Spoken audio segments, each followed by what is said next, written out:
ये मूवी शुरू होती है नल को दिखाते हुए, जिसको मल्तार नामी प्लेनेट पर कैद करके रखा गया है। बताया जाता है कि इस प्लेनेट पर सारे ही इसके बच्चे हैं, जिन्हें सैम्बियोट कहा जाता है, जिन सब पर नल हुकूमत करने के साथ साथ जुल्म भी किया करता था। नल के जुल्म बढ़ जाने पर सभी सैम्बियोट ने एक प्लान बनाया और अपने ही बादशाह को कैद कर दिया।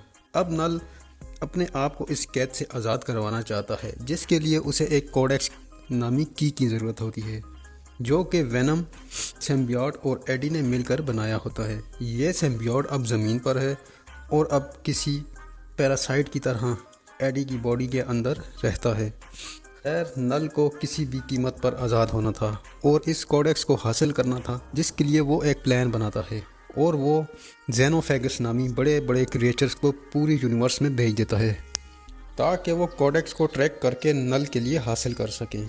लेकिन ये काम इतना आसान नहीं होता। जेनोफेगस कोडेक्स को तभी ट्रैक कर पाएंगे जब वेनम एडी की बॉडी पर पूरा कंट्रोल ले लेगा। अब सीन कट होकर हमें एडी को दिखाया जाता है। एडी किसी होटल में बैठा किसी से बात कर रहा होता है। तभी उसके पीछे एक पोर्टल ओपन होता है और वो पोर्टल अचानक उसे अपने अंदर खींच लेता है और उसे पता चलता है कि अब वो किसी दूसरी जगह पे पहुंच चुका है, लेकिन वो होता अर्थ पर ही है। उसे वहाँ एक शॉकिंग बात पता चलती है कि पूरी दुनिया उसे और वेनम को ढूंढ रही है।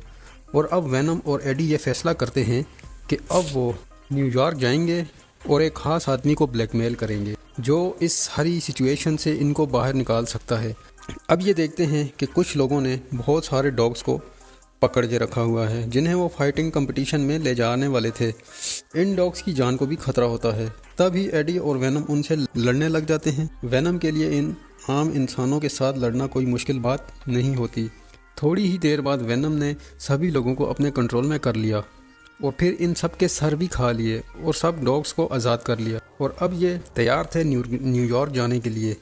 अब रास्ते में हम देखते हैं कि वेनम ने एडी की बॉडी पर पूरी तरह कंट्रोल लिया हुआ था, जिसकी वजह से उसके आसपास के जेनोफेगस को उनकी लोकेशन के बारे में पता चल जाता है। अब सीन कट होता है और हमें एरिया 51 को दिखाया जाता है, जो अंडरग्राउंड फैसिलिटी होती है। यहाँ एक लेडी साइंटिस्ट ने बहुत से सिम्बियोट्स को कैद करके रखा हुआ था, जो काफ़ी पहले वेनम के साथ ही यहाँ ज़मीन पर आए थे। यहाँ हम लेडी साइंटिस्ट के साथ रेक्स नामी एक सोल्जर को भी देखते हैं। रिसर्च करने पर आया हुआ था। वो जानना चाहता था कि आखिर क्यों ये सिम्बियोट्स दुनिया में आए हुए हैं और वो चाहते क्या हैं। लेडी साइंटिस्ट रेक्स को बताती है सिम्बियोट्स जो किसी पैरासाइट की तरह किसी भी चीज़ के साथ रह सकते हैं और वो किसी ऐसी ही क्रिएचर की तलाश में है जिसके साथ इन सिम्बियोट्स का अपना रिलेशन बना हुआ हो, लेकिन अभी तक उसे इस मिशन में कामयाबी नहीं होती।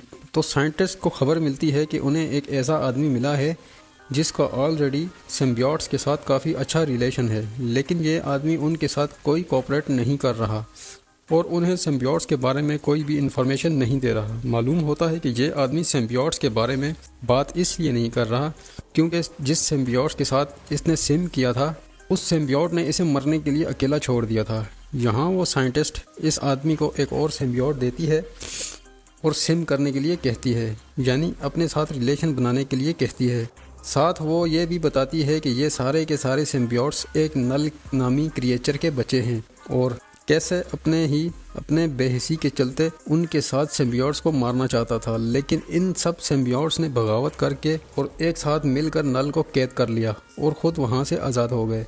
अब नल अपनी इस कैद से आज़ाद होना चाहता है, लेकिन उसके लिए उसे कोडेक्स की ज़रूरत होती है और वो बताती है मेरे पास जितने भी सिम्बियोट्स हैं इनमें किसी के पास भी वो कोडेक्स नहीं है। और इसी कोडेक्स को लेने के लिए नल ने बहुत सारे जेनोफेगस को यूनिवर्स में भेजा है। इधर हमें तो पता है कि वो कोडेक्स वेनम और एडी के पास होता है। अब सीन शिफ्ट होता है जहां हमने देखा था कि सफ़र करते हुए वेनम ने पूरी तरह एडी की बॉडी पर कंट्रोल ले लिया था, जिसकी वजह से जेनोफेगस ने उन्हें ट्रैक भी कर लिया था। अब जेनोफेगस उनके पीछे कोडेक्स लेने के लिए आता है, तो यहाँ हमें मूवी का बहुत ही ज़बरदस्त शॉट दिखाया जाता है जहाँ वेनम का सामना होता है जेनोफेगस से। उनकी लड़ाई एक प्लान के ऊपर होती है और थोड़ी देर लड़ाई करने के बाद जेनोफेगस प्लेन के इंजन में आके मारा जाता है। लेकिन इस इंसिडेंट से एक चीज़ अच्छी ये हो गई थी कि वेनम को पता चल चुका था कि अगर वो एडी की बॉडी पर पूरा कंट्रोल करेगा तो उनकी लोकेशन ट्रैक हो जाएगी। इसीलिए उसने एडी की बॉडी पर कंट्रोल लेने से अवॉइड करने की कोशिश की और ये बात खुद उसने एडी को भी बता दी। और अब एडी को वेनम ने प्लेन से नीचे फेंक दिया और ख़ुद पैराशूट की तरह उसके ऊपर उड़कर दोनों नीचे आने लगे। अब एडी को ज़्यादा कुछ पता नहीं था कि वो क्रिएचर कौन थे और उन पर हमला क्यों किया गया। तब वेनम उसे सब बता देता है कि ये जेनोफेगस थे और उसे नल ने भेजा है इस कोडेक्स को लेने के लिए जो हम दोनों ने मिलके बनाया था।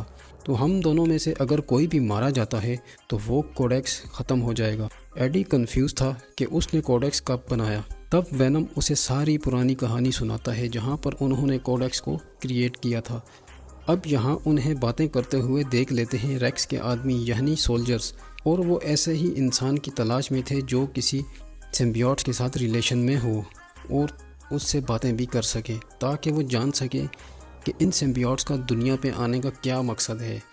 एडी खुद इतना ताकतवर नहीं था, लेकिन जैसे तैसे करके उसने सोल्जर से बचने की कोशिश की और अपनी जान को बचाने के चक्कर में उसने एक सोल्जर को भी मार दिया था। उसकी हमेशा से ताकत उसका सिम्बियोट ही रहा था और वेनम उस पर पूरी तरह कंट्रोल भी नहीं ले सकता था, और अगर वो ऐसा करता तो जेनोफेगस उसे ट्रैक कर लेता और इसी लड़ाई के चलते एडी गलती से पानी में गिर चुका था और तैरने की उसमें ताकत नहीं थी और अब उसे किसी ने बचाना था तो वो वेनम खुद था। वेनम उसे बचाने के लिए ना चाहते हुए उसकी बॉडी पर कंट्रोल कर लेता है और उसे काफ़ी सारे जेनोफेगस उन्हें ट्रैक भी कर लेते हैं। अब ये जेनोफेगस उन पे हमला करते ये लोग होशियारी दिखाते हैं और पानी से निकलने के बाद फ़ौरन ही वेनम एडी की बॉडी को छोड़ देता है, जिसे देखकर जेनोफेगस कंफ्यूज हो जाते हैं और काफ़ी सारे सोल्जर्स को मार देते हैं। और एडी मौका देखते यहाँ से भाग चुका था, लेकिन पैदल वो कितना ही आगे जाता, यहाँ किस्मत से उसे एक फैमिली मिलती है जो रोड ट्रिप पर निकली हुई थी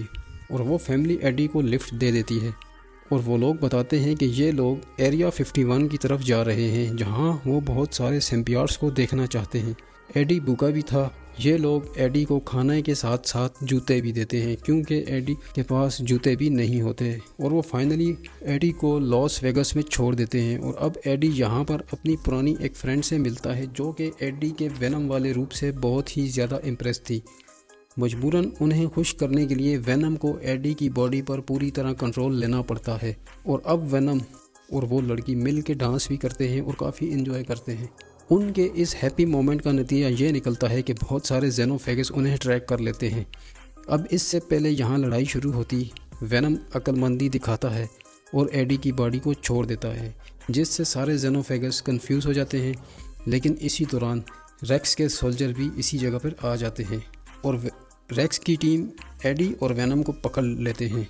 और फिर जब एडी की आँख खुलती है तो उसने देखा कि वो एरिया 51 के अंदर है।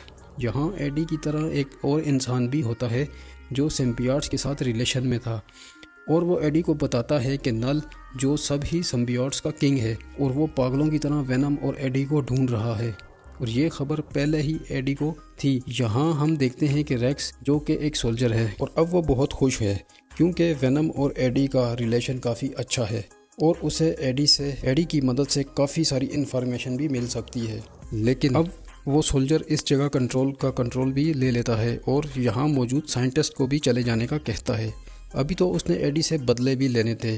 अब वो एडी से बदला लेने के लिए एडी को बाहर निकालता है और उसे गोली मारने की कोशिश करता है, लेकिन एडी की किस्मत अच्छी थी। यहाँ वेनम ने उसे एक मर्तबा फिर बचा लिया। लेकिन सवाल तो ये है कि वेनम को तो इन लोगों ने कैद कर रखा था और वो यहाँ आया कैसे। वेनम जानता था कि रेक्स एडी के साथ ज़रूर कुछ बुरा करेगा, इसलिए उसे एक साइंटिस्ट के साथ अच्छा बॉन्ड मिला जिसकी मदद से उसने एडी को बचा लिया। लेकिन यहाँ सिचुएशन उनके कंट्रोल में होने के बजाय और भी बुरी हो जाती है क्योंकि एडी पर कंट्रोल करते ही सारे जेनोफेगस उसे ट्रैक करते हुए यहाँ आ गए थे। यहाँ पर मौजूद लेशर सिम्बियोट्स ये बात जानता था कि ये जेनोफेगस नल ने भेजे हैं और वो वेनम से कोडेक्स लेना चाहते हैं, और वो उन जेनोफेगस से लड़ता है और वेनम को यहाँ से भागने का मौका देता है और साथ ये भी कहता है कि तुम चले जाओ और नल को कभी आज़ाद मत होने देना।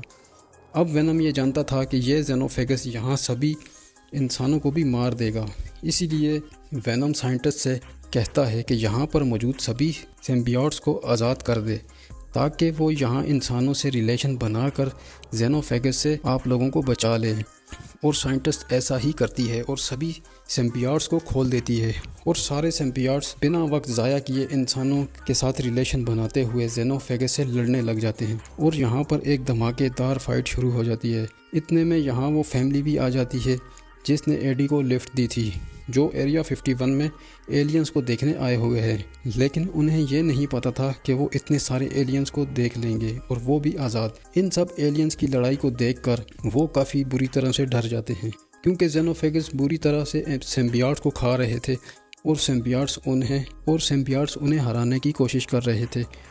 और सिम्बियोट की ये कोशिश नाकाम बनाने के लिए बहुत सारे जेनोफेगस बुलाए जाते हैं। और अब सिचुएशन ख़राब देखते हुए वेनम भी इस लड़ाई में आ जाता है और उनसे लड़ने लगता है। और जब वेनम ने देखा सिम्बियोट्स के साथ साथ इंसानों की जान को भी खतरा है, तो यहाँ पर वेनम ने बहुत ही मुश्किल और बहुत ही इमोशनल फैसला लिया। वेनम एडी से कहता है कि इन सब को कंट्रोल करने का एक ही तरीका है और वो ये है कि हम दोनों में से किसी एक को मरना होगा, जिससे वो कोडेक्स तबाह हो जाएगा, ये लोग इस दुनिया से चले जाएंगे। एडी इसके लिए बिल्कुल भी तैयार नहीं था और वेनम अब और इंतज़ार नहीं कर सकता था, क्योंकि और जिन जेनोफेगस को उन्होंने मारा था वो फिर से रीजनरेट हो चुके थे। इसलिए इस सिचुएशन और इन लोगों को बचाने के लिए वेनम अपना बहुत बड़ा रूप दिखाता है। सारे जेनोफेगस को अपने ऊपर लपेटते हुए वो एक बहुत बड़ी मशीन की तरफ बढ़ने लगता है, जो हाई टेम्परेचर से एलियन को मारने के लिए बनाई गई थी और जिसे एक्टिवेट करने का काम वेनम रेक्स को कह कर गया था। और अब सारे जेनोफेगस और वेनम इस मशीन में आ जाते हैं। रेक्स इस मशीन को एक्टिवेट कर देता है, जिसकी वजह से वहाँ एक बहुत बड़ा ब्लास्ट होता है और सारे जेनोफेगस के साथ साथ वेनम भी मारा जाता है। और यहाँ सभी लोग बेहोश हो जाते हैं, जिनमें एडी भी होता है। उसे जब होश आता है तो उसे मालूम होता है कि उसका दोस्त यानी वेनम अब ज़िंदा नहीं बचा। और ये सुनकर एडी काफ़ी उदास हो जाता है और अब एडी पर सारे इल्ज़ाम भी ख़त्म हो गए थे और अब वो एक नॉर्मल लाइफ जी सकता था। और लास्ट में दोबारा नल को दिखाया जाता है, जो बहुत ही ज़्यादा गुस्से में है, क्योंकि उसका कोडेक्स तबाह हो गया था और इसके यहाँ से निकलने के चांस तकरीबन ख़त्म हो चुके थे। और इस चीज़ ने उसके अंदर बदले की आग को और भड़का दिया था। और अब वो आगे क्या करेगा, इसी चीज़ को सस्पेंस में रखते हुए ये कहानी यहाँ पे ख़त्म हो जाती है।